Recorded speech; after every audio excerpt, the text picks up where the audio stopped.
Okay, पहा, लक्ष द्या. आपण ती विंडो ओपन करून द्या, कोणीतरी ओपन करून द्या विंडो. बस, ठीक आहे. तर आपण मेजरमेंटला सुरुवात केली. चॅप्टरचं नाव युनिट अँड डायमेन्शन म्हटलं तरी चालेल, कोणी याला मेजरमेंट म्हणते. ओके, आणि सध्या इनकमिंग चालूच आहे, म्हणजे स्टुडंट येऊनच राहिलेत. तर कोण नवीन आलेत आज? कोणी नवीन आहेत का आज? ओके, तर असं हे काही दिवस तरी चालतच राहणार. तुम्ही पण नवीन? अच्छा, व्हेरी गुड. तर काय करायचं आहे? फॅन सुरू करायचा? सुरू करायचं ना. या बोर्डवर बटन आहे, सारे बटन चालू कर दो, ऊपर ऊपर उसके बाजू में. हाँ वो ठीक है. Okay, thank you. ओके, तर आता एकमेकांना डोळे दाखवणं बंद करा. ठीक आहे, आणि पूर्ण फोकस करा. मन, चित्त, सर्व गोष्टी ज्या आहेत त्या जाग्यावर आल्या फोकस करू शकले तुम्ही तर कुठे खास बेनिफिट होणार. ओके, झालं बंद. तर आता आपण कालपर्यंत जे स्टडी केलं त्याला एकदा आपण रिवाइज करू.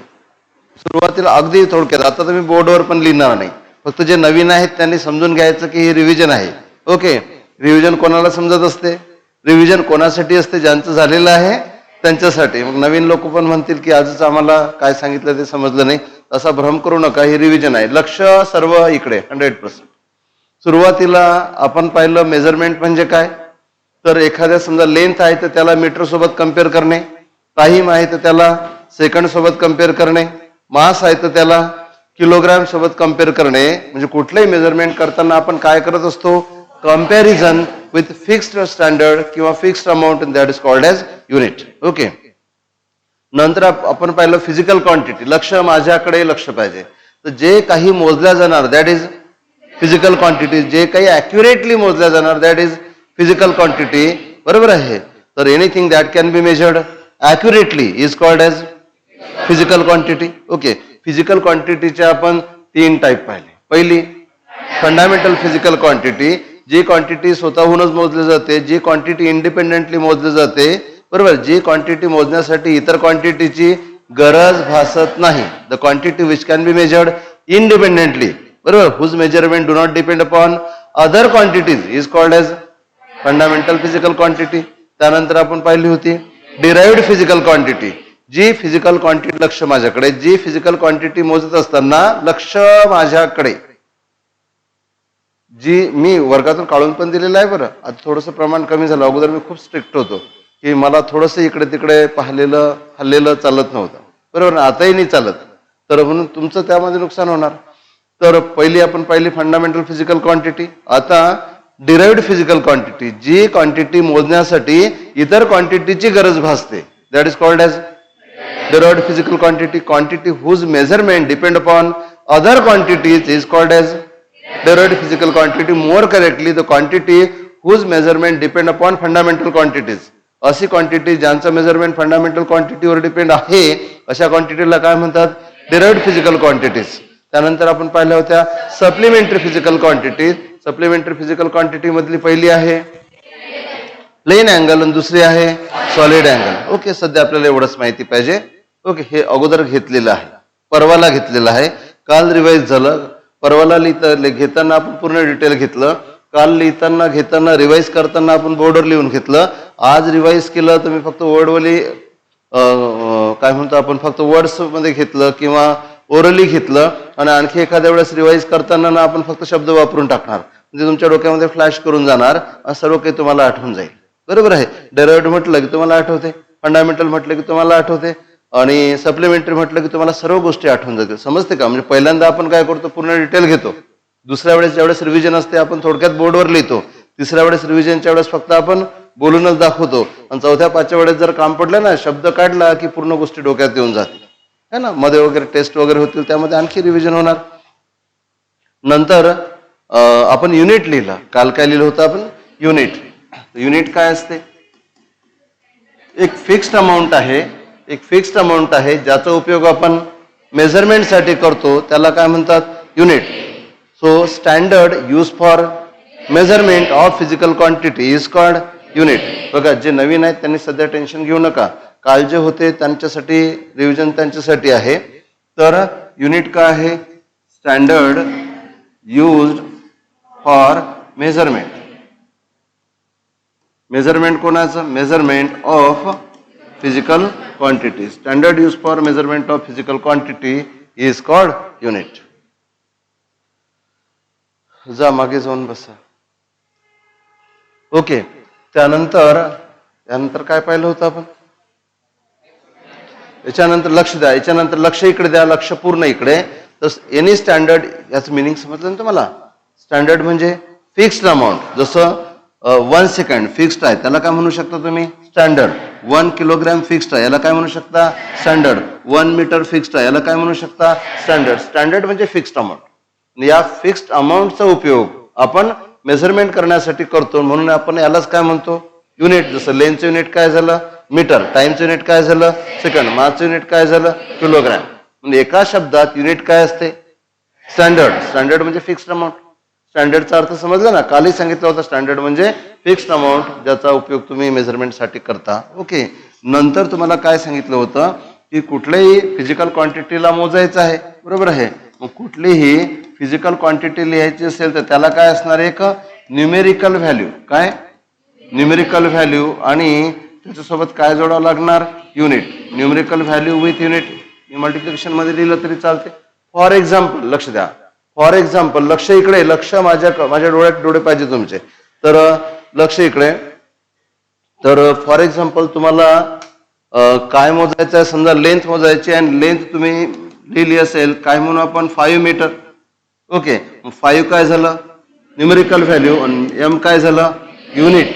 ओके आणि इथे काय सांगितलं होतं बघा, इथे सांगितलं होतं की कुठल्याही फिजिकल क्वांटिटीची तुम्हाला मॅग्निट्यूड मोजायची आहे बरोबर आहे किंवा फिजिकल क्वांटिटी मोजायची आहे तर ती फिजिकल क्वांटिटी जर आपण एमनी दाखवली तर न्यूमेरिकल व्हॅल्यू आपण एननी दाखवू शकतो आणि युनिट आपण यूनी दाखवू शकतो. So any physical quantity can be written as N U. N is numerical value, U is unit. पण बघा तुम्हाला नंतर सांगितलं होतं की जसं लेंथ आहे हे किती आहे 5 मीटर. 5 मीटर म्हणजे किती 500 सेंटीमीटर. ओके मग यालाच आपण काय लिहितो हे काय झालं N1, हे काय झालं U1 इक्वल टू हे काय झालं N2, हे काय झालं U2 बरोबर आहे. पण फिजिकल क्वांटिटी जेवढी आहे तेवढीच आहे. फिजिकल लक्ष द्या फिजिकल क्वांटिटी बदलली का नाही. फिजिकल क्वांटिटी किती होती 5 मीटर, लेंथ होती 5 मीटर. पण 5 मीटरला आपण कसं लिहू शकतो 5 मीटर म्हणजे 500, 5 मीटर म्हणजे 500 सेंटीमीटर. मग बघा याला कसं लिहिलं आपण हा काय झाला N1, हा काय झाला U1, हा काय झाला N2, हा काय झाला U2. म्हणून हे NU बरोबर काय असते कॉन्स्टंट. NU बरोबर कॉन्स्टंट आहे म्हणून आपण त्याला काय लिहू शकतो N1 U1 equal to N2 U2. Okay मग याला याच्या समोर असं लिहिलं तरी चालते. याचाच अर्थ असा होते की N inversely proportional to U और U inversely proportional to N. याचा अर्थ समजला का. याचा अर्थ असा आहे 5 metre equal to 5 metre equal to 500 centimetre. Unit जर मोठं असेल तर व्हॅल्यू लहान असणार, युनिट जर लहान असेल तर व्हॅल्यू मोठी असणार बरोबर आहे. म्हणजे त्यांचं रिलेशन कसं आहे inverse. Smaller the unit larger will be the numerical value and larger the value smaller will be the unit. समजलं का. युनिट लहान तर व्हॅल्यू जास्त, युनिट मोठं तर व्हॅल्यू लहान. समजलं का. ओके म्हणून आपण न्यूमेरिकल व्हॅल्यू आणि युनिट यांचं रिलेशन कसं सांगाल they are inversely proportional to each other. Smaller the unit larger the value and vice versa. याला असे लिहिलं तरी चालेल, असे लिहिलं तरी चालेल. ओके आणि याला N1 U1 equal to N2 U2 असंही लिहिलं तरी चालेल. मला वाटतं इथपर्यंत आपण घेतलं होतं है ना. त्याच्या पलीकडे काय लिहिलं होतं का. त्याच्यानंतर काय लिहिलं होतं टाइप्स ऑफ युनिट. ओके तर नंतर आपण फटाफट घेऊ आता आपण. नंतर आपण काय पाहिले types of units. Types of units मध्ये मी आता शॉर्टकट आहे हे रिव्हिजन आहे हा. परत लक्षात ठेवायचं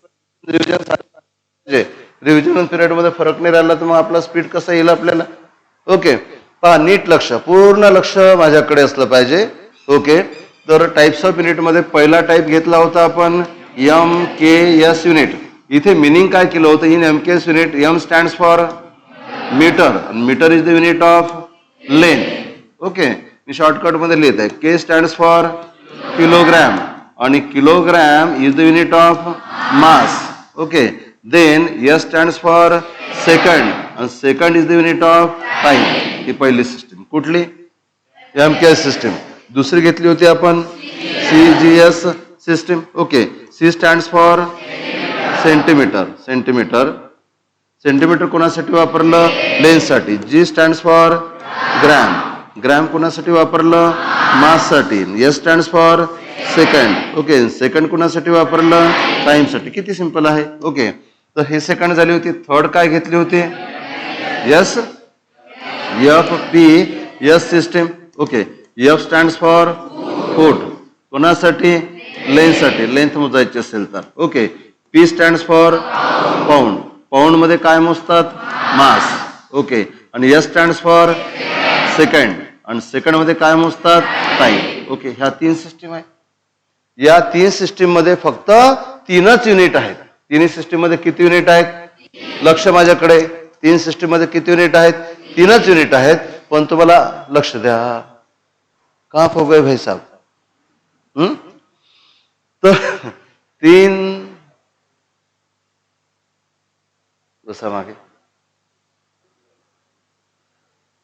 ओके, तर या तीन सिस्टीम मध्ये केवळ तीनच युनिट आहेत. पण एवढ्याने की आपलं भागणार नाही, म्हणून आपल्याला काही युनिटची गरज असते. आणखी लक्ष द्या इकडे. हॅलो, तर आपल्या एवढ्याने की आपलं भागणार नाही. आपल्याला अँगल मोजायचं असेल तर युनिट लागेल, इंटेन्सिटी मोजायचं असेल तर युनिट लागेल, करंट मोजायचं असेल तर युनिट लागेल, एखादा सबस्टन्स मोजायचं असेल तर आणखी युनिट लागेल, टेम्परेचर मोजायचं असेल. तुम्हाला म्हटलं टेम्परेचर मोजायचं किती ताप आला, बरोबर आहे. मोजता येते का? टेम्परेचर ना आता सेंटीमीटर मध्ये मोजतात, ना पाऊंड मध्ये मोजतात, ना सेकंड मध्ये मोजतात, बरोबर आहे. म्हणजे याचा अर्थ ही सिस्टीम कशी आहे? इनकम्प्लीट आहे. ही पुरेशी नाही, सफिशियंट नाही. कळलं का तुम्हाला? तुम्हाला म्हटलं लाईटची इंटेन्सिटी मोजा, कळते का? याच्यापैकी कशात मोजता येते का? तुम्हाला म्हटलं करंट मोजा, मोजता येणार का? तुम्हाला म्हटलं टेम्परेचर मोजा, मोजता येणार का? म्हणजे ही जी सिस्टीम आहे ही कशी आहे? इनकम्प्लीट आहे. कशी आहे? इनकम्प्लीट आहे. ही सिस्टीम इनकम्प्लीट आहे. म्हणून जी गोष्ट इनकम्प्लीट आहे त्याला आपण काय करायला पाहिजे? कम्प्लीट. जो बी गोष्ट आहे कम्प्लीट करायला पाहिजे. आणि कम्प्लीट करण्यासाठी त्यातून काही काढून घेणार की त्यात काही टाकणार? है ना, कम्प्लीट करताना टाकत असतो ना आपण की काढून घेतो? ओके, टाकत असतो. म्हणून तुम्हाला आपल्याला काय करावं लागेल? आणखी एक सिस्टीम आहे, that is called as SI system. आणि SI सिस्टीम मध्ये बघा, हे जे आहे ही जी MKS सिस्टीम आहे, या MKS सिस्टीमला आपल्याला काय करायचं आहे? एक्सटेंड करायचं आहे. काय करायचं आहे? एक्सटेंड करायचं आहे. MKS सिस्टीम मध्ये किती युनिट होते? 3. आणखी त्यामध्ये आपल्याला 4 ऍड करायचे आहेत. टोटल किती होतील? 7. बरोबर आहे. आणि एवढ्यानी भागणार नाही, त्यामध्ये आपण परत सप्लिमेंटरी टाकणार आहोत. आणि ते किती असतात? 2. आणि 7 आणि 2 किती युनिट बनतील? 9 युनिट पासून जी सिस्टीम बनलेली आहे त्याला काय म्हणतात? SI system. अगोदरच्या ज्या सिस्टीम होत्या त्यामध्ये फक्त 3च युनिट होते. पण SI सिस्टीम मध्ये 7 युनिट आहेत बेसिक आणि 2 सप्लिमेंटरी सुद्धा आहेत. असे टोटल किती युनिट आहेत? 9 युनिट आहेत. किती युनिट वाढवले? इथे किती होते? 3. इथे किती झाले? 7 + 2 9. किती ऍड केले? 6. बरोबर आहे. आणि तसे बेसिकली 3 होतेच. किती ऍड केले? 4. आणि आणखी सप्लिमेंटरी ऍड केले ते 2. तर अशी जी नवीन सिस्टीम तयार झाली त्याला काय म्हणतात? International system of units. काय?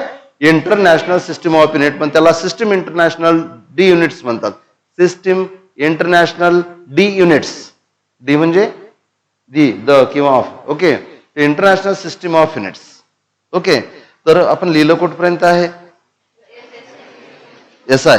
तर ते समोर काही लिहिलं का आपण? काहीच नाही, फक्त SI सिस्टीम. ओके ओके, तर चला परत तेच हेडिंग मला लिहावं लागणार. 4th टाइप कोणता? SI system. काही लिहिलेलं आहे का? यस. काय लिहिली definition? It is the extension of MKS system. पुढे काय लिहिलं का? Very good. ओके, पहा लक्ष द्या इकडे. तर इथं काय लिहितो आपण, लक्ष आता पूर्ण बोर्डवर माझ्याकडे असलं पाहिजे. सुनीता तू फिरत राहा जरा. काही काही जणांना फोकस करायची सवय नाही. ज्यांना फोकस करायची सवय नसते त्यांच्यासाठी ह्या मॅडम आता पनिशमेंट करतील तुम्हाला. ठीक आहे, त्यांचं पूर्ण लक्ष असते कोणाचं लक्ष कुठे आहे, आणि तुमच्या घरापर्यंत पण जाणार, तुमचा व्हिडिओ फोटो सहित जाणार. बरोबर आहे. त्यामुळे जरा बी अलर्ट.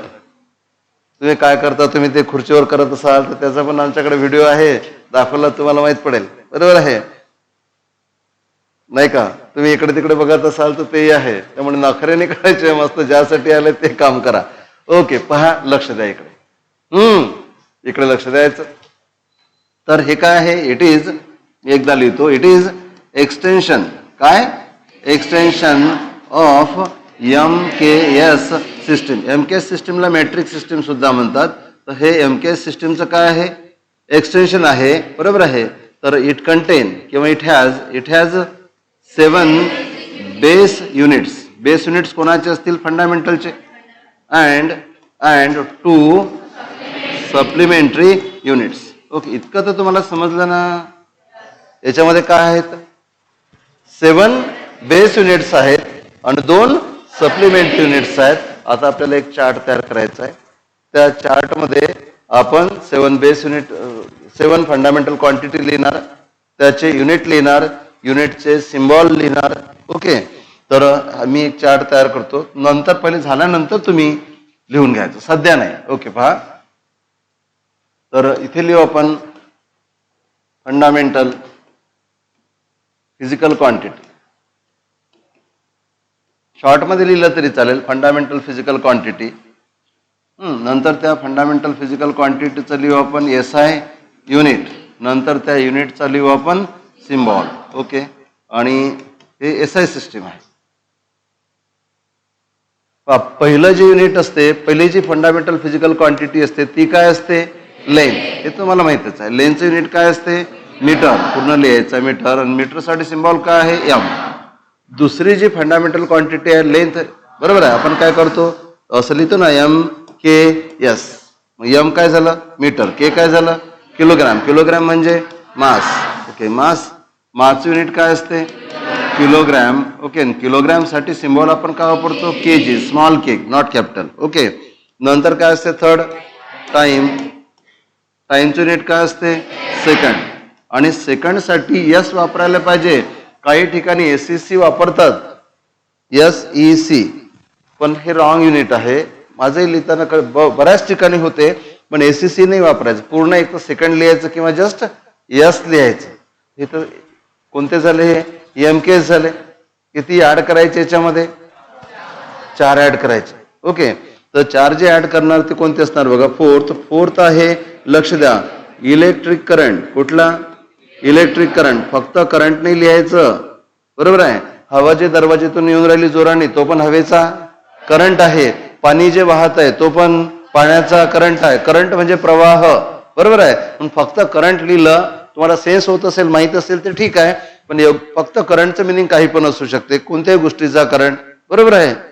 आपण म्हणतो करंट मध्ये काय आहे असं म्हणतो ना. तर मग म्हणून हा काय आहे, ऍक्च्युली इलेक्ट्रिक करंट. मग याला लिहू आपण इलेक्ट्रिक करंट. आणि इलेक्ट्रिक करंट जे आहे किंवा ELE असं शॉर्ट लिहिलं तरी चालेल. याचं युनिट काय असते, अँपियर. तुम्हाला माहिती आहे, अँपियर साठी सिम्बॉल असतो A. इलेक्ट्रिक करंट नंतर असते टेम्परेचर. कुठलं, टेम्परेचर. पण बघा, आपण म्हणतो ना माझं टेम्परेचर वाढलं, काही लक्ष देऊन नाही राहिलं, मग माझं टेम्परेचर वाढलं. वडील म्हणतात तो काय ऐकून नाही राहिला, मग माझं टेम्परेचर वाढलं. बरोबर आहे. ते टेम्परेचर वेगळं झालं. कोणत्याही गोष्टीला टेम्परेचर असते, पण आपण जे टेम्परेचर पाहून राहिलो इथे ते आहे थर्मोडायनॅमिक टेम्परेचर. कुठलं, थर्मोडायनॅमिक टेम्परेचर. कुठल्याही बॉडीचं टेम्परेचर वाढते म्हणजे काय बघा, लक्ष द्या इकडे. कुठलीही बॉडी ही पार्टिकलची बनलेली आहे. कशाची बनलेली आहे, पार्टिकल. आपण पण पार्टिकलचे बनलेलो, पेन पण particles. Everything is made up of particles. वेगवेगळे पार्टिकल्स आहेत ना. आणि ज्यावेळेस टेम्परेचर वाढते त्यावेळेस या पार्टिकलची मोशन वाढते, ते जोरजोराने व्हायब्रेट व्हायला लागतात. कोणतेही टेम्परेचर वाढते म्हणजे त्या बॉडीच्या आतमधले जे पार्टिकल्स आहेत त्यांची, लक्ष इकडे, त्यांची काय वाढते, मोशन वाढते. पार्टिकलची जर मोशन वाढली, पार्टिकल नॉर्मल पेक्षा जास्त वेगाने व्हायब्रेट व्हायला लागले, समजत आहे? हे काय दाखवलं? व्हायब्रेशन. पार्टिकल काय होतात? व्हायब्रेट होतात. जाग्यावरच असतात पण व्हायब्रेट होतात. बरोबर आहे. जेवढं टेम्परेचर जास्त वाढलं असेल, जेवढं व्हायब्रेशन काय असेल जास्त झालं असेल, तेवढं टेम्परेचर जास्त. पण तुम्ही समजून घ्या, टेम्परेचर वाढणे म्हणजे काय. कोणत्याही बॉडीचं टेम्परेचर वाढलं याचा अर्थ त्या बॉडीच्या आतमधले जे पार्टिकल आहेत ते व्हायब्रेट होत आहेत, पण ते नॉर्मली व्हायब्रेट होत आहेत. बरोबर आहे. पण ज्यावेळेस ते पार्टिकल आणखी जोराने व्हायब्रेट होतील त्यावेळेस काय होणार? टेम्परेचर वाढलेलं असते. आई तवा गॅसवर ठेवते आणि मग त्याच्यावर पुडी शेकल्या जाते. मग पुडी काय होते नेमकं असं? तर तव्याचे जे पार्टिकल्स आहेत ते जोरजोराने व्हायब्रेट व्हायला लागतात. जोरजोराने व्हायब्रेट झाल्यामुळे त्यांची कपॅसिटी दुसऱ्या बॉडीला हीट देण्याची वाढते. ते म्हणतात आमची हीट घ्या, आमची हीट घ्या, कारण त्यांच्याकडे स्वतःकडे जास्त हीट होते. कळलं का? मग ही हीटला काय करतात? ट्रान्सफर करतात. कोणाकडे? पोळीकडे, भाजीकडे, पोळीकडे. बरोबर आहे. जे काही शेकायचं असेल त्याच्याकडे आहे ना. तुम्हाला एखाद्या गोष्टीचा चटका लागते, म्हणजे खाण्यापिण्याचं नाही म्हणत मी, एखादा गरम आहे, समजा तवा गरम आहे किंवा गंज गरम आहे, आणि तुम्हाला आईने म्हटलं की बेटा तू उचलून ठेव थोडा बाजूला, आणि तुम्ही ना काही प्रोटेक्शन न घेता, कपडा न घेता उचलून ठेवला, तुम्हाला काय लागला? चटका लागला. चटका लागला म्हणजे काय? त्या गंजाकडली हीट तुमच्या हाताकडे ट्रान्सफर झाली. बरोबर आहे. म्हणून कुठल्याही बॉडीचं टेम्परेचर वाढते म्हणजे त्या बॉडीमधल्या पार्टिकलची मोशन वाढते, त्या बॉडीमधल्या पार्टिकलचं व्हायब्रेशन वाढते. बरोबर आहे. असं जे टेम्परेचर आहे त्याला म्हणतात थर्मोडायनॅमिक टेम्परेचर. कुठलं? Thermodynamic. Thermodynamic temperature. Okay. Thermo म्हणजे हीट, डायनॅमिक म्हणजे मोशन. हीट दिली ना तुम्ही याला, गॅसवर ठेवलं म्हणजे काय दिली? हीट दिली. हीट म्हणजे थर्मो. आणि त्यामुळे काय वाढली?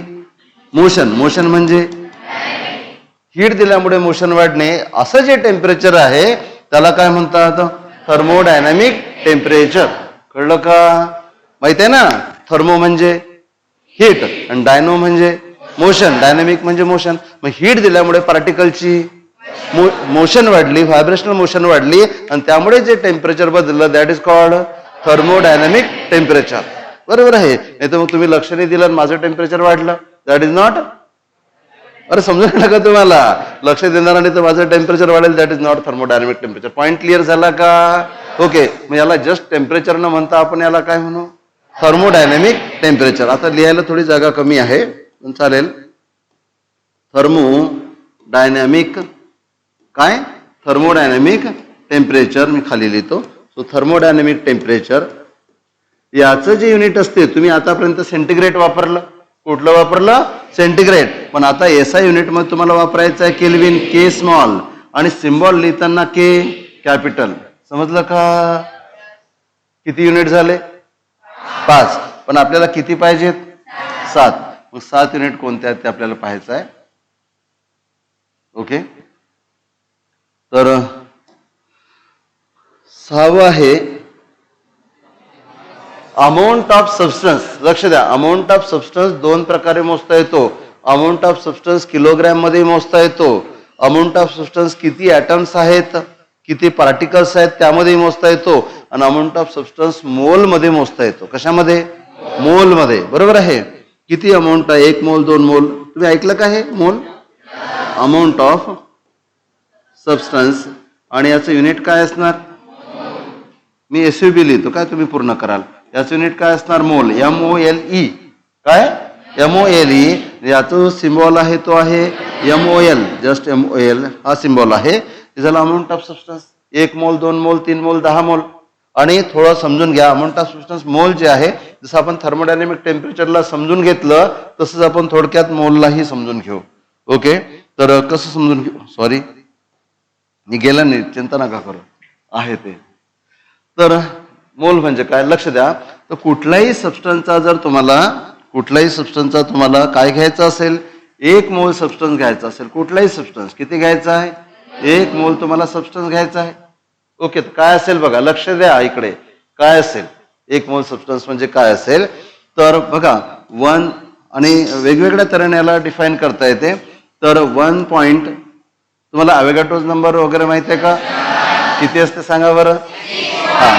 तर 6.0 23 इंटू 10⁻⁴ अरे वा व्हेरी गुड 23 मोल कॉन्सेप्ट झाला नाही काय. आम्ही मुद्दाम त्याला 23 करत असतो 23 ठीक आहे. तर त्यामुळे नंतर मी खोडून त्याला 22 करत असतो. सो 6.023 10⁻23 इकडे 23 तिकडे 23 एक 23चा 22 करून टाकायचा. ओके एवढे काय असतील ऍटम्स असतील. ओके ॲटॉमिक सबस्टन्स असेल किंवा एवढे मॉलिक्युल्स असतील बरोबर आहे किंवा एवढे इलेक्ट्रॉन्स असतील किंवा एवढे आयन्स असतील तर त्याला काय म्हणतात 1 मोल.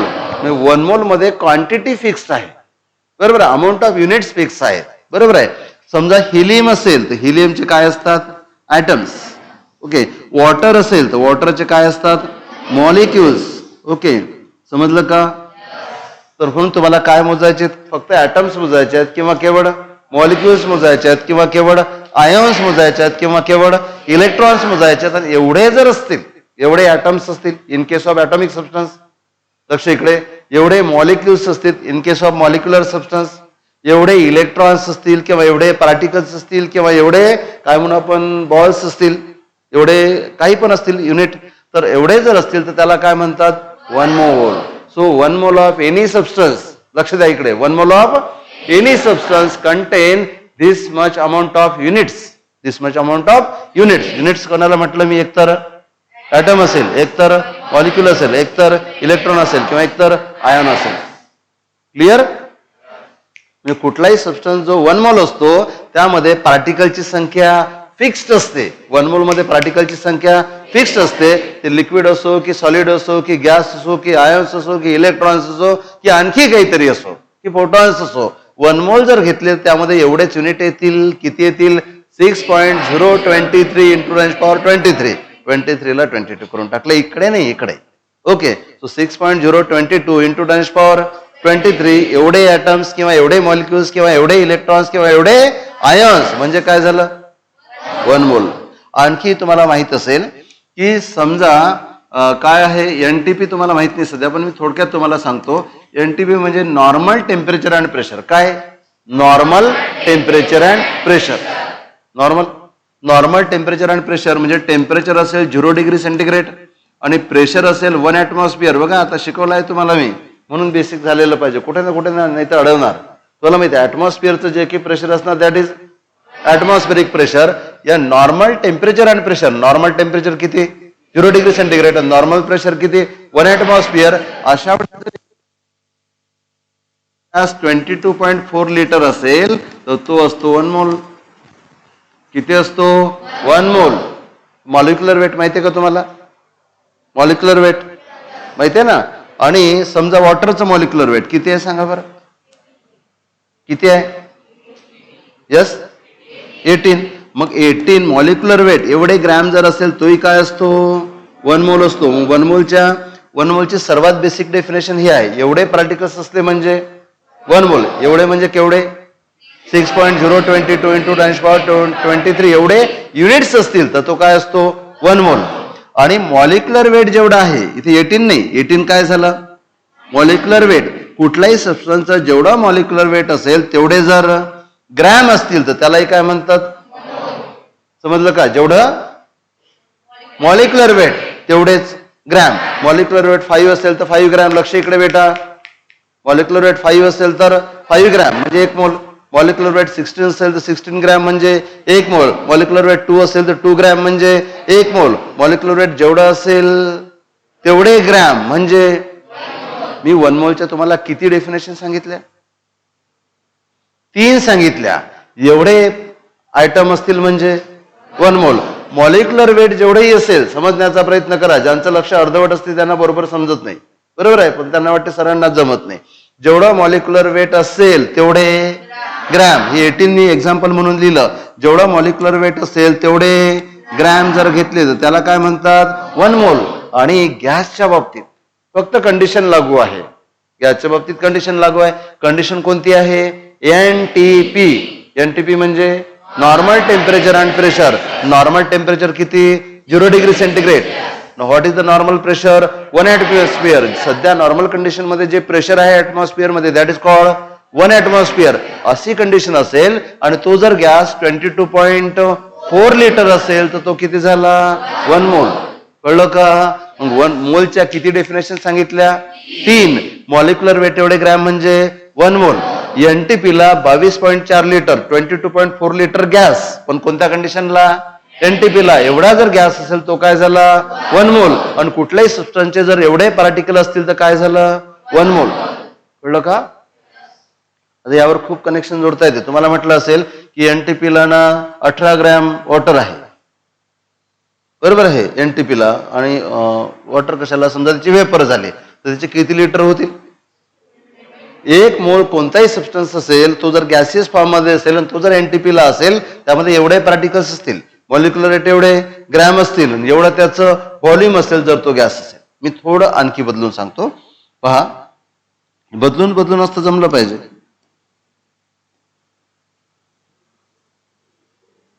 ओके, एखाद्या आपण गॅसचं एक्झाम्पल घेऊ. तर कुठला गॅस घेतला CO2 घेतला. एखाद्या गॅसचं एक्झाम्पल घेऊ. गॅस कुठला घेतला CO2. कार्बनचं वेट किती असते 12. ऑक्सिजनचं किती असते 16, पण किती ऑक्सिजन आहे 2. 12 + 16 × 2 32, म्हणजे टोटल किती झाले 44. मग CO2चं मॉलिक्युलर वेट किती झालं 44. ओके, पाहत लक्ष द्या. CO2चं मॉलिक्युलर वेट किती झालं 44.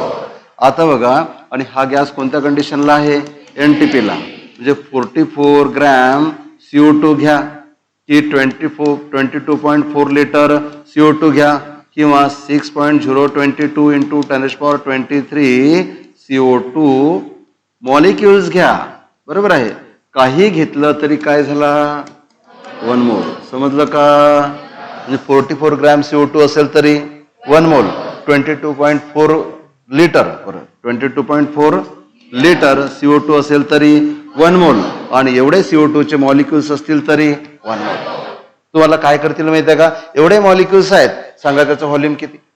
तर एवढे जर मॉलिक्युल्स आहेत तर व्हॉल्यूम किती 22.4 लिटर. एवढे मॉलिक्युल्स आहेत तर मास किती 44 ग्रॅम. उलट विचारतील, एवढे ग्रॅम आहेत म्हणजे 44. पहा कसं आहे, 44 ग्रॅम असतील तर व्हॉल्यूम किती झालं 22.4 लिटर. ओके, तुम्हाला म्हणतील की 22 ग्रॅमचं व्हॉल्यूम सांगा, याला अर्ध केलं याला अर्ध करा 11.2 लिटर. तुम्हाला म्हणतील 1 ग्रॅमचं व्हॉल्यूम सांगा, 11.2 अपॉन 22 काय होणार लिटर. हेच तर जमलं पाहिजे. तुम्हाला म्हणतील एनटीपीला CO2 आहे, सांगा 1 ग्रॅमचं व्हॉल्यूम किती. तुम्हाला हे तर माहितीच नाही. कळलं का? हे तर मोलच्या डेफिनेशन मध्येच आहे ना. अरे कळलं का काय केलं. कोणता गॅस होता CO2. फक्त इथे कंडिशन लागू करावं लागते. कोणती कंडिशन आहे एनटीपी. तुम्हाला म्हटलं की बेटा 1 ग्रॅमचं व्हॉल्यूम सांगता येईल का, तुम्ही काय म्हणाल नो की यस. तुम्ही काय लिहाल 44 ग्रॅम म्हणजे किती 1 मोल. मग 44 ग्रॅम म्हणजे 1 मोल. 1 मोलचं व्हॉल्यूम किती असते 22.4 लिटर. 44 ग्रॅमचं 22.4 लिटर जर 22 ग्रॅमचं विचारलं तर 11 ग्रॅमचं विचारलं तर आणखी चालले अर्धे करत. जर 1 ग्रॅमचं विचारलं तर हा नंबर खाली घेऊन टाकायचा. 22.4च्या खाली 44 घेतला तरी चालते, 11.2च्या खाली 22 घेतला तरी चालते, आणि 1 ग्रॅमचं तर एवढं व्हॉल्यूम असेल. समजलं का? मग कोणत्याही गॅसचं व्हॉल्यूम तुम्हाला सांगता येते बाय युझिंग मोल. कळलं का? मग कुठलाही सबस्टन्स कशामध्ये मोजला जाऊ शकतो मोलमध्ये मोजला जाऊ शकतो. म्हणून कुठलं युनिट घेतलं आपण मोल. कळलं का तुम्हाला? ओके, अमाऊंट ऑफ सबस्टन्स कशामध्ये मोजतात मोलमध्ये. आणि शेवटचं एक राहिलं ते आहे लाईटची इंटेन्सिटी. लाईट बरोबर आहे. लाईटच्या इंटेन्सिटी लक्ष द्या इकडे. लाईटच्या इंटेन्सिटीला म्हणतात ल्युमिनस इंटेन्सिटी. कुठली ल्युमिनस. बघा हीट रॅडिएशनला इंटेन्सिटी असते, मोबाईलच्या रॅडिएशनला इंटेन्सिटी असते. मोबाईलचं रॅडिएशन दिसते का तुम्हाला? मोबाईलचं रॅडिएशन दिसते का? पण त्याला इंटेन्सिटी नाही दिसत, पण त्याला इंटेन्सिटी मात्र आहे. पण लाईट आपल्याला दिसतो. लाईट दिसतो की लाईटमुळे दिसते आपल्याला? लाईट नाही दिसत आपल्याला, लाईटमुळे दिसते. बरोबर आहे ना? या लाईट अरे कळलं का? काहींना शब्दातला फरकच नसते समजला. लाईट दिसतो का? लाईटमुळे दिसते आपल्याला. तो लाईट का आहे which makes the things visible. जो थिंग्सला काय करतो विजिबल करतो, दॅट इज लाईट. मग तुम्ही मोबाईलचं रेडिएशन घ्या बरं, मोबाईल घेतला आणि थिंग्स दिसतात का तुम्हाला मोबाईलच्या रेडिएशनमुळे? मग ते रेडिएशन आहे पण तो लाईट नाही. तवा गरम आहे किंवा हॉट एखादा बॉल आहे आणि तो तुम्ही रूम मध्ये आणला, तुम्हाला त्याच्यामुळे दिसते का?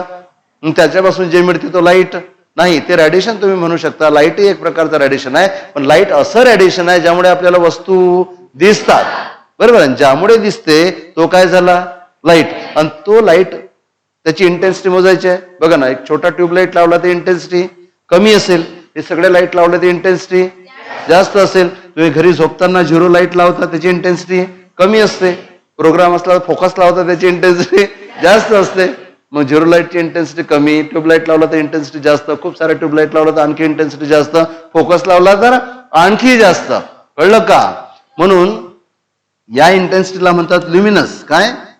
ल्युमिनस. ल्युमिनस म्हणजे लाईटचे. आणि या ल्युमिनस इंटेन्सिटी मोजायची आहे, तर ही पण एक फंडामेंटल क्वांटिटी आहे. इथे काय लिहिणार आपण? ल्युमिनस. Luminous intensity. आणि ल्युमिनस इंटेन्सिटीचं युनिट असते कॅन्डेला. काय? कॅन्डेला. त्यासाठी सिम्बॉल आहे CD. युनिट काय आहे? कॅन्डेला. सिंड्रेला नाही. काय? कॅन्डेला. आणि युनिट काय आहे? सिम्बॉल काय आहे? CD. Luminous intensity. कशाची इंटेन्सिटी? लाईटची इंटेन्सिटी. Luminous intensity. ओके. आणखी ही लक्स मध्ये मोजण्यात येते. कशामध्ये? लक्स. लक्स म्हटलं की आपल्या डोळ्यासमोर आंघोळीचा साबण येतो, पण तो लक्स नाही आहे. एक बरोबर आहे. ल्युमिनस. ल्युमिनस साठी आणखी नाव काय आहे? लक्स. ओके. हे लक्स मध्ये पण मोजण्यात येते, बरोबर आहे, पण ते आपला नंतरचा भाग झाला. पण जर लक्स तुम्हाला म्हटलं लक्स काय आहे, तुम्ही काय म्हणाल? बरं, म्हटलं लक्स काय आहे? What is lux? आताही साबणच बनतील का? अजूनही साबणच बनणार का? लक्स. लक्स काय आहे? ल्युमिनस इंटेन्सिटीचं युनिट आहे. पण आपल्याला इथे लक्स वक्स नाही द्यायचं, बरोबर आहे. ल्युमिनस इंटेन्सिटी कशामध्ये मोजतात? कॅन्डेलामध्ये. ह्या झाल्या फंडामेंटल फिजिकल क्वांटिटीज. किती? 7. हे झाले त्यांचे SI युनिट किंवा बेस युनिट. याला SI युनिट म्हटलं तरी चालते, बेस युनिट म्हटलं तरी चालते. हे झाले त्यांचे सिम्बॉल. त्यातल्या 3 तर तुम्हाला माहित होत्याच. कोणतं? लेंथचं युनिट मीटर, सिम्बॉल M. मासचं युनिट सिम्बॉल. टाइमचं युनिट सिम्बॉल. इलेक्ट्रिक करंट माहित आहे? कोणाकोणाला लागला करंट आतापर्यंत? करंट कोणाकोणाला लागला? हे खोड्या करणार आहे, यांना लागला. इकडे काहीच नाही. तुला लागला नाही का? चुकून लागला की खोड्या करताना लागला? हा, चुकून लागला. आणि तुम्हाला खोड्या करताना लागला असेल, चुकून नसेल लागला. ओके. तर काय? मला मात्र खोड्या करतानाच लागला होता. तर आमच्या गावाला ना एक मंदिर होतं, ते शंकरजीचं मंदिर, आणि त्याला लोखंडाचं गेट, आणि त्या गेटच्या बाजूला ना बटन्स, जुने बटन. आणि मला फारच क्युरियासिटी. मी असेल आम्ही कोणत्या वर्गात होतो, मला वाटलं बटन. एक दिवस कोणीच नव्हतं, गेट लॉक केलं, मी त्याच्यावर चढलो आहे ना, आतमध्ये बटन असा हात लावला आणि त्या बटनावरचा कव्हर होतं फुटलेलं. बेटा जसा धक्का लावला पण ते झालं एकदा. बरं, मग ना कधी कधी ना एकाने काही जमते नाही आपलं. मग आणखी आमच्याकडे एक कडू म्हणून होते, त्यांची वाडी होती, बिलकुल गाव, नदी आणि नंतर वाडी. त्या वाडीत होता इलेक्ट्रिक पंप, आणि त्या पंपमध्ये ते चेक करण्यासाठी ना एक लाईट लावलेला असायचा, एक होल्डर, आणि होल्डरमध्ये तो लाईट लावलेला असायचा बल्ब, बरोबर आहे. असा तो बल्ब होता. आणि मला वाटायचं हा बल्ब लागतेच कसा, हा बल्ब लागतेच कसा. मी एक दिवस गेलो जाम खायला, पेरू खायला, चोरायचे आणि खायचे परत इकडे, बरोबर आहे. आणि ते होल्डर त्या दिवशी ओपन होतं. ओपन, त्या होल्डरमध्ये 2 पॉइंटर असतात. बापरे, मला असं वाटलं की हे पॉइंटर आहेत, कायच होते याच्यात, काय लाईट लागते. मी त्यालाही मी बोट लावलं आणि त्या दिवशी तर कोणीच नव्हतं. म्हणजे मी जर त्या दिवशी त्याला चिपकलो असतो आज तुमच्या समोर नसतो. तर अशा खोड्या करणं काही योग्य नाही आहे. तर इन केस काय झालं, फेकल्या गेलं म्हणून ठीक आहे ना, पकडल्या जर गेलं मग नाही सोडत मरेपर्यंत. ओके. तर हा कुठला करंट आहे? Electric current. कशामध्ये मोजतात? एम्पियर मध्ये मोजतात. नंतर थर्मोडायनेमिक टेम्परेचर तुम्हाला सांगितलं आता पूर्ण समजून.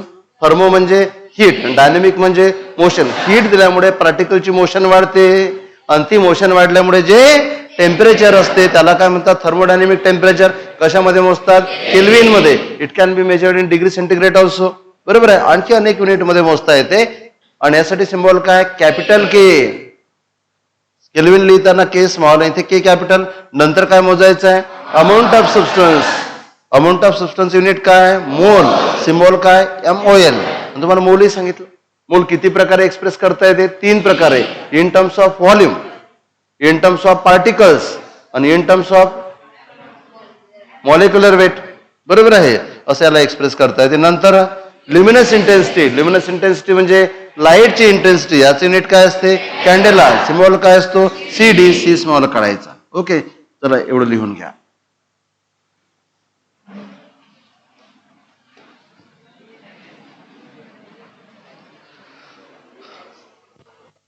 बघा, स्वतः वाचण्यात आणि पिरियडमध्ये किती फरक पडतो. तुम्ही काय केलं असतं? 1 मिनिटात वाचून काढलं असतं, है ना. पण म्हणून पिरियडचा जो इम्पॅक्ट राहतो तो काही वेगळाच राहतो.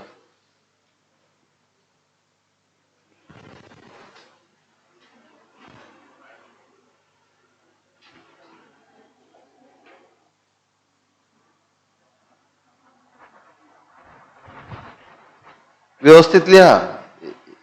तुम्ही एक लाईन सोडून पण देऊ शकता. इथे काही सोडायची गरज नाही. जिथे लेंथ जास्त असेल तिथे तुम्ही एक लाईन सोडून देऊ शकता.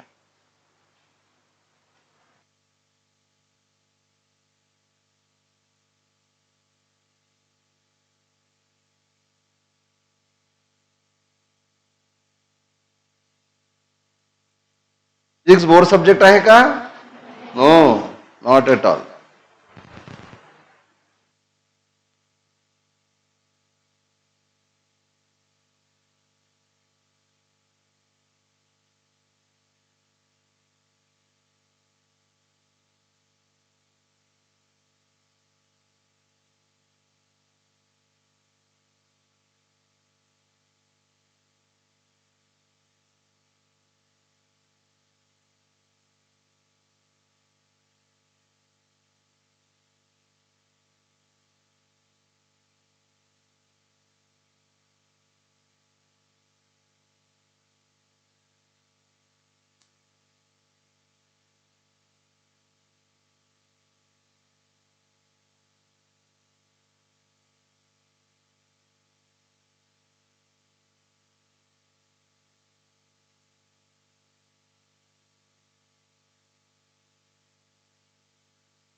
हो गया? Very good.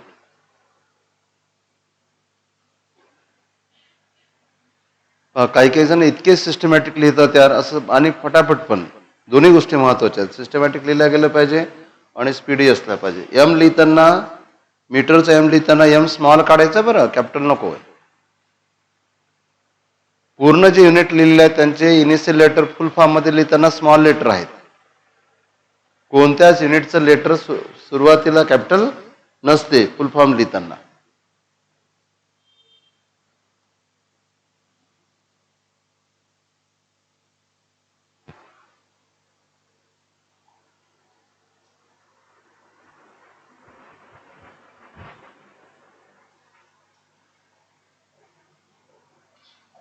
आपका पहला दिन है क्या आज का?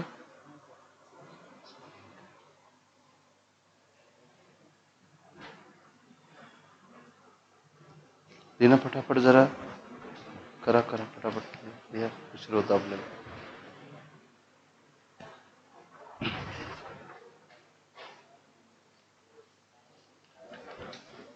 चला, झालाय लिहून. लक्षात राहतील. कोणते युनिट पाहिले आपण? फंडामेंटल युनिट्स, फंडामेंटल क्वांटिटीचे फंडामेंटल युनिट्स. तर फंडामेंटल युनिट किती आहेत? 7. 2 सप्लिमेंटरी आहेत. बराबर एकदा रिवाइज करू आणि पुढे जाऊ. तर लेंथचं unit symbol, mass unit symbol, times unit symbol, electric current symbol, thermodynamic temperature symbol, कोणता? Capital. The amount of substance symbol mole, आणि ल्युमिनस इंटेन्सिटी सिम्बॉल. आता लिहायचे आहेत सप्लिमेंटरी युनिट्स. ओके, हेडिंग लिहा सप्लिमेंटरी युनिट्स.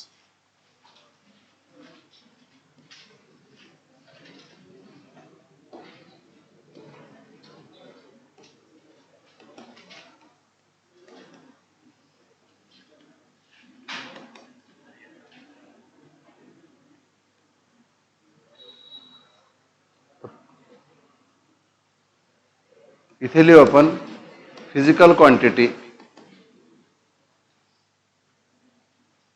त्या फिजिकल क्वांटिटीचं supplementary unit आणि त्या युनिटचा लिहायचा आहे सिम्बॉल. सिम्बॉल BOLL की BOL?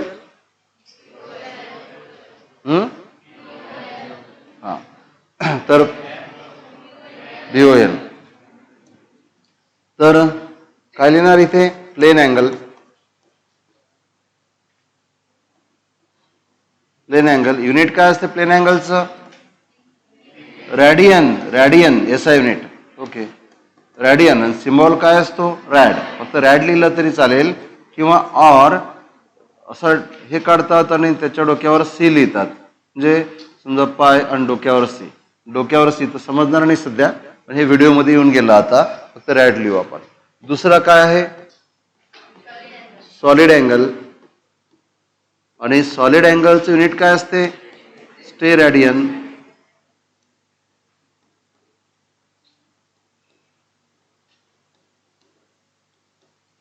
आणि इथे सिम्बॉल असतो SR. चला लिहून घ्या.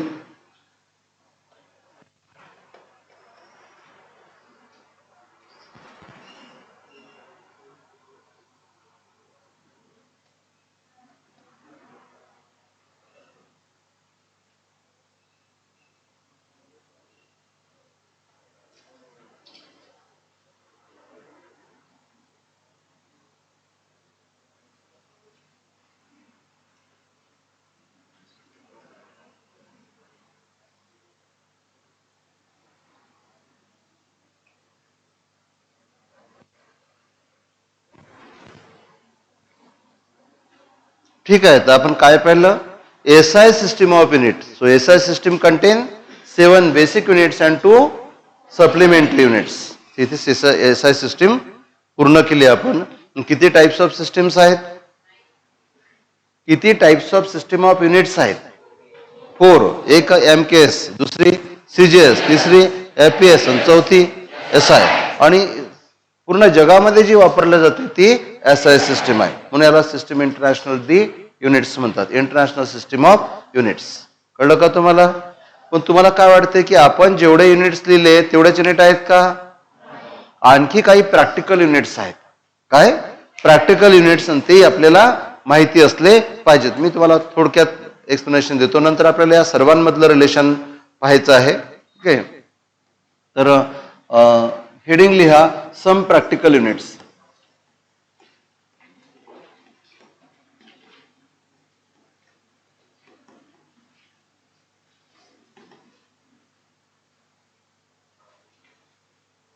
काय? सम प्रॅक्टिकल युनिट्स.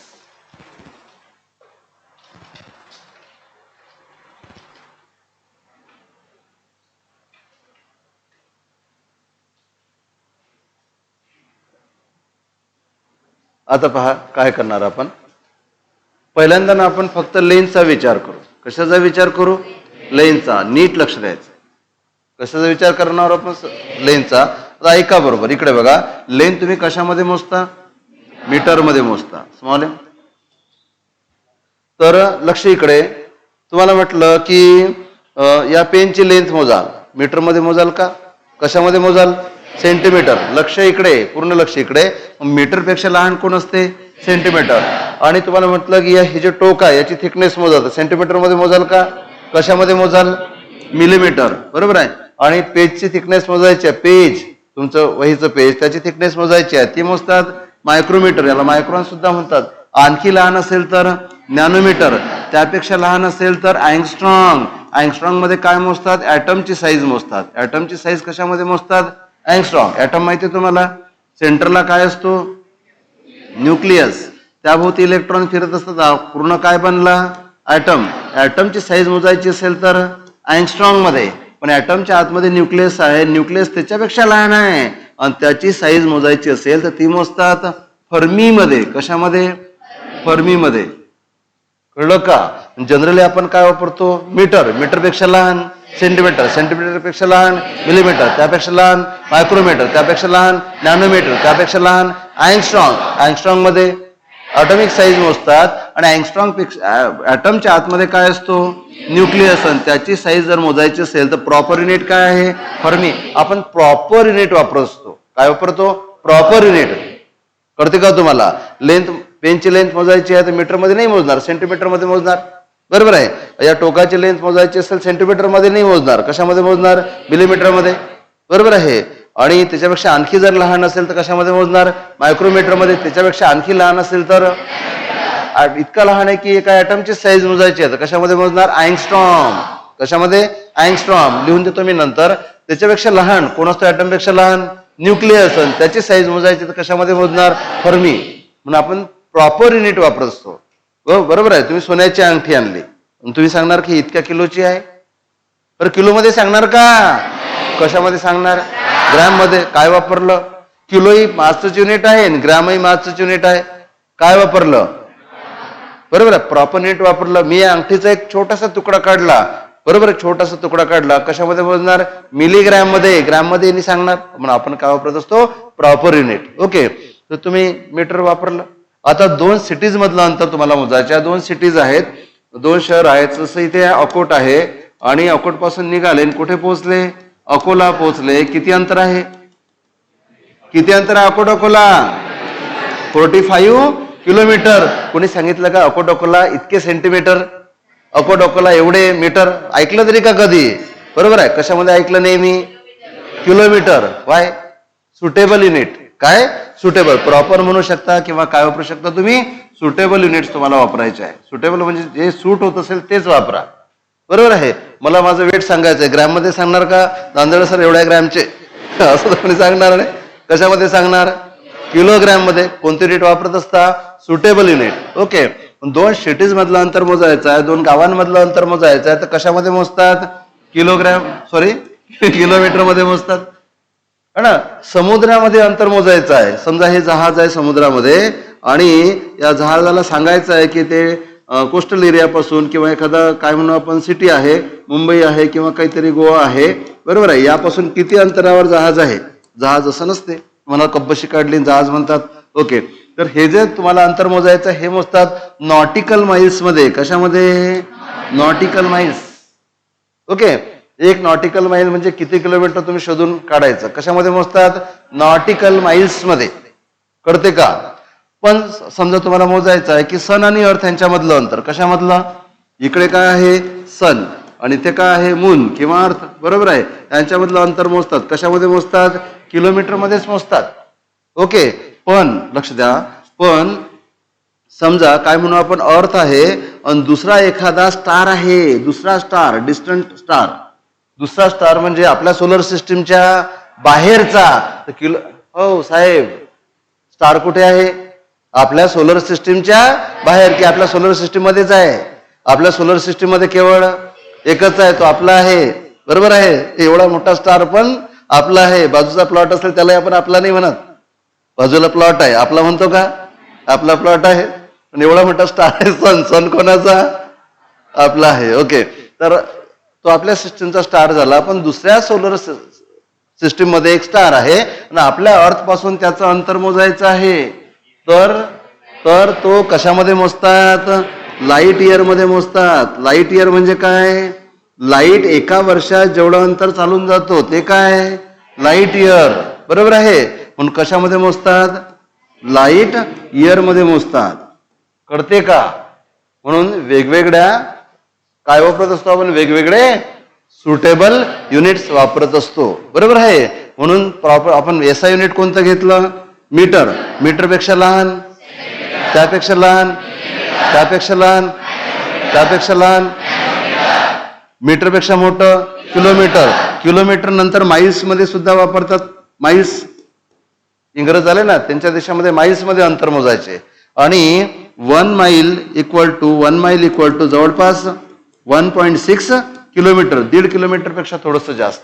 1 किलोमीटर जायचं, आणखी त्याच्या अर्ध जायचं, आणि थोडं आणखी चालायचं. बरोबर आहे. तर काय झालं? 1 माईल.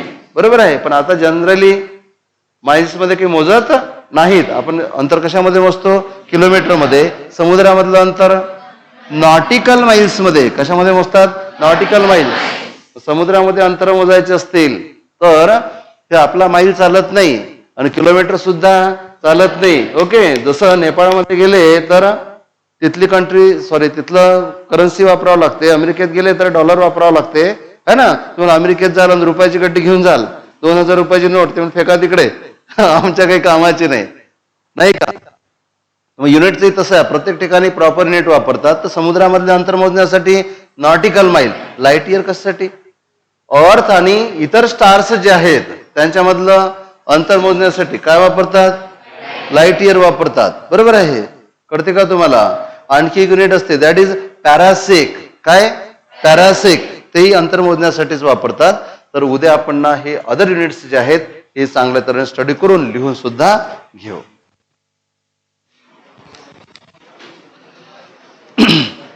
तुम्हाला लक्ष द्या, मॅथमॅटिक्स साठी जे मॅथमॅटिक्सला आहेत आपल्याकडे, त्यांना बोर्डचे बुक घ्यायचे आहेत 11वीचे, आणि मॅथमॅटिक्सच्या प्रॅक्टिससाठी एक एंट्रन्सचं पण बुक घ्यायचं आहे आपल्याला. तर उद्या सर तुम्हाला सांगतील ते बुक्स आपण बोलून घेऊ. आपल्याला आपल्या विषयाचं बुक बोलवायचं होतं पण ते सध्या अवेलेबल नाही आहे, त्यामुळे आपण थोडे थांबून जातो. आणखी लक्ष द्या इकडे. तुमची जर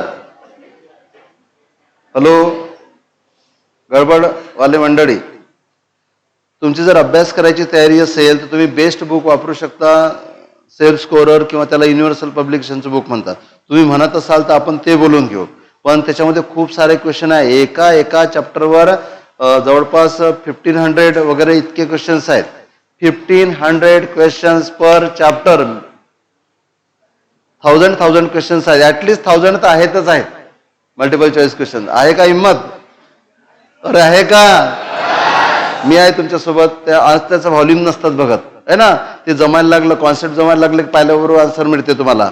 त्यामुळे त्याला काही घाबरायची गरज नाही. ते जर पुस्तक वापरत असाल तर सीईटी साठीही दुसरं पुस्तक वापरायची गरज नाही आहे. तुम्ही म्हणाल तर ते आपण कधी मिळू शकते आपल्याला ते बोल. मला तर वाटते चांगला जर स्कोर लागत असेल ना, हे जे आहेत ना 99च्या वर, बहुतेकांनी ते पुस्तक वापरलेलं आहे. ओके. तुम्हाला जर जास्त लोड जास्त नाही येणार तुम्हाला, फक्त ना दिसतील तुम्हाला क्वेश्चन जास्त. तुमचं जरा हिमन असं होईल की एवढे सारे क्वेश्चन होतील की नाही, पण ना तुम्ही करत जाल तर ते होत राहतील. आपल्याकडे भरपूर टाइम आहे. नंतर स्पीड पण तुमचा वाचण्याचा, समजण्याचा स्पीड वाढेल. त्यावेळेस खूप जास्त तुमचे क्वेश्चन सॉल्व्ह होतील. मला वाटतं घ्यायला काही हरकत नाही. तुमची तयारी असेल तर आपण युनिव्हर्सल पब्लिकेशनचं पुस्तक बोलू. मी आहे सोबत, घाबरायची काही गरज नाही आहे. चालेल का? मग आपल्याला ते सीईटीचं बोलवायची गरज पण नाही आहे. बोलून घेऊ. आज पुस्तकांबद्दल मी बोलून घेतो. कितीचं मिळते ते पाहतो, त्यांच्यासोबत आपण तसं बोलून घेऊ आणि उद्या मी तुम्हाला अपडेट देतो. आणि आपलं जरा ठरलं तर मग 3-4 दिवसात, 5 दिवसात ते बुक्स येऊन जातील. पण सध्या आपल्याला अजूनही गरज नाही. 4-5 दिवस, 8 दिवस. बरोबर आहे. डीपीपी पण मी तुम्हाला देणारच आहे. तर रिमेनिंग जे आहे आजचा पिरियड जो कंटिन्यू होणार आहे तो उद्या करू आपण. आणि ज्यांनी ऍडमिशन घेतल्या नसतील, माऊली लक्ष द्या, तर आज ऍडमिशन घेऊन घ्या. आता फिरणं येणं तसं बंद करा. असं नाही चालणार. ठीक आहे? ओके. तर 5 मिनिटाचा ब्रेक राहील, नंतर केमिस्ट्रीचा पिरियड.